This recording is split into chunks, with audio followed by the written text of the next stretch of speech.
everybody. Hi. I wanted to show you all my new dress. So, this dress is a handmade dress. I'm gonna say most likely by the First Nations here in Canada. Although unfortunately, I can't tell you exactly where it's from or made, but that most likely it is made here in Canada by First Nations. I'm gonna try to just bring you over now that you've seen the dress. Okay, so it's a beautiful sunny day, and I got my new hair, whatever this is, hair going on. I just wanted to make a little chit-chat video with you. So about this dress, it's not a jingle dress, but it looks a little similar.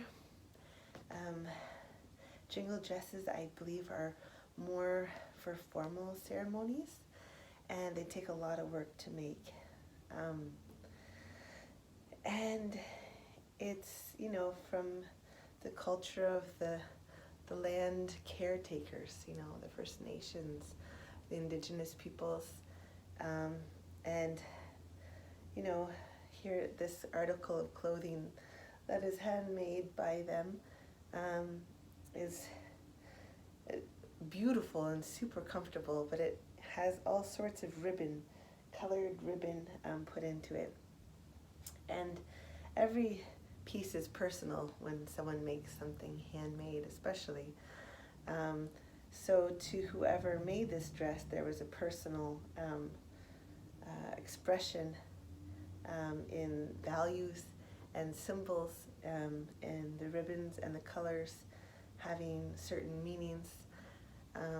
I wish I knew more. I wish I was able to buy this from the dressmaker themselves. Unfortunately, I bought it at a vintage shop. I've always admired these dresses, and it was a chance to kind of purchase it and do my best to give honor to it. I am not from First Nations blood, but I do live here on this land, and I do feel like I have a responsibility in learning what I can do to also be a good human on the earth, on this earth here particularly. And I think who has the best knowledge are the First Peoples, the indigenous community. So I just wanted to talk a little bit this morning about mining. I actually come from a mining town, a fairly big mining town, and I've had ancestors in mining, and a lot of my family and ancestors have lived in areas of that. So it has a concern for me. There is an area in Canada, in northern Ontario. There's an area called the Circle of Fire, and it was named after Johnny Cash, the Ring of Fire. The Ring of Fire. There's initiatives and big, huge companies, organizations who want to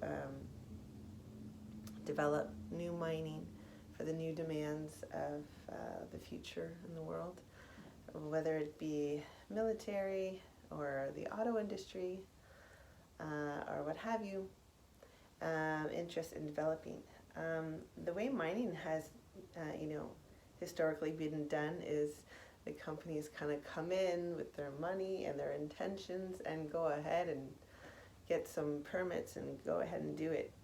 And we've seen the devastation that that can cause. It can cause a lot of economy and growth and jobs, and that's really good, and that's really important. we have to all be sustainable in our finances and our communities and have strong, healthy communities.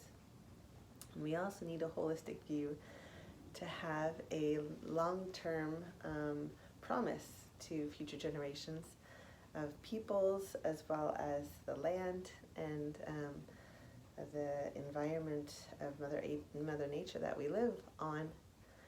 So I wanted to honor wearing this dress in the video today by speaking a little bit about that. And there's so much work and sacrifice done by First Peoples here in Canada to fight for the land, fight for the integrity of the land, which they shouldn't have to do. That should be everyone's responsibility. So this there's a new promises by the government of Canada. Excuse me.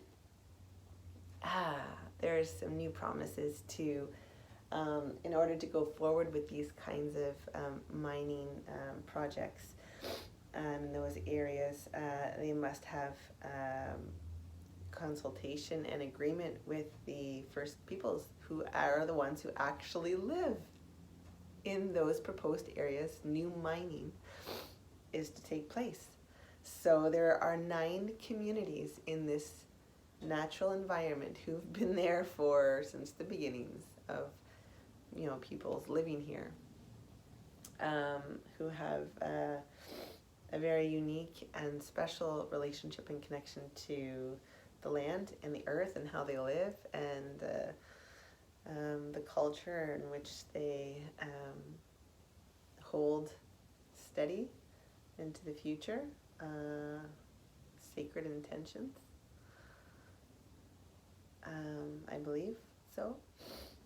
And there's a lot of initiatives of holding space on these lands, and with that desire to be consulted with research by scientists that are done to make sure that whatever effects the mining would be, we can know up front, they can know up front, and try to find new and better ways to do it to not cause harm. Because that's all of our role on this planet, is that we cannot do whatever we want. We can, if it doesn't cause harm to ourselves and others from now until many generations down the road. There has to be reciprocity, has to be in union and justice and fairness and health and wealth and all these principles, human principles of health and wealth and vitality. So I just wanted to bring a little bit of light and shed light to that kind of thing that's going on. So if you have any interest, to keep an eye out for those initiatives and to watch your own environments and your own First Peoples and governments on big, huge, multi-billion-dollar companies who want to come in and potentially destroy a lot of land that they need to have rights. They need to have permits by the peoples and the governments to ensure not to destroy the land while doing these kind of endeavors. So there are new sustainable, better ways. I think I've seen initiatives in wind power, all sorts of things that could be done to not cause harm. Because as an example, Canada promised, Justin Trudeau promised to have all First Nations peoples have clean drinking water by 2020, I forget.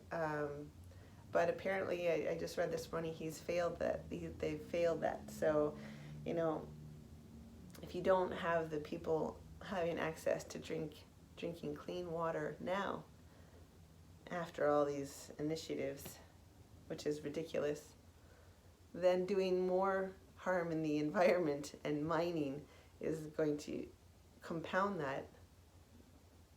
And that even has to be fixed first as a side note before even any new things.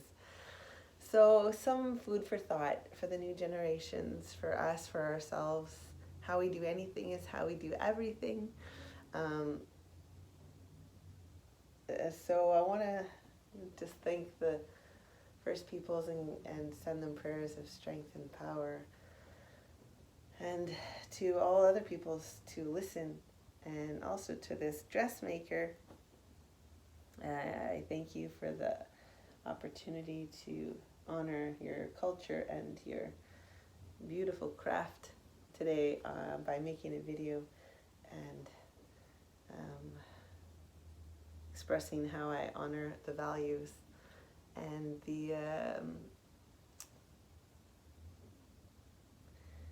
lives of the First Peoples here in Canada. And I look forward to the First Peoples of the First Nations to continue their lives in upward and healthy and happy directions, with support of the Canadian people and the Canadian government, to watch them flourish as leaders and to help to support them in any way you can find to seek out, whether that's financial contributions or whether that's purchasing. I have an intention to purchasing some beautiful earrings. I had seen them this summer. I went to the gas station at the reserve where I'm from, and there was these beautiful beaded earrings, and I didn't buy them, but I just came to my town and seen very similar ones in the museum.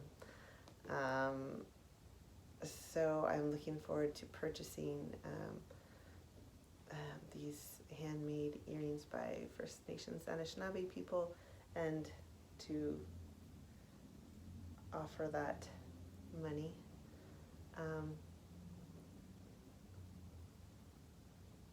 on the opportunities that I can.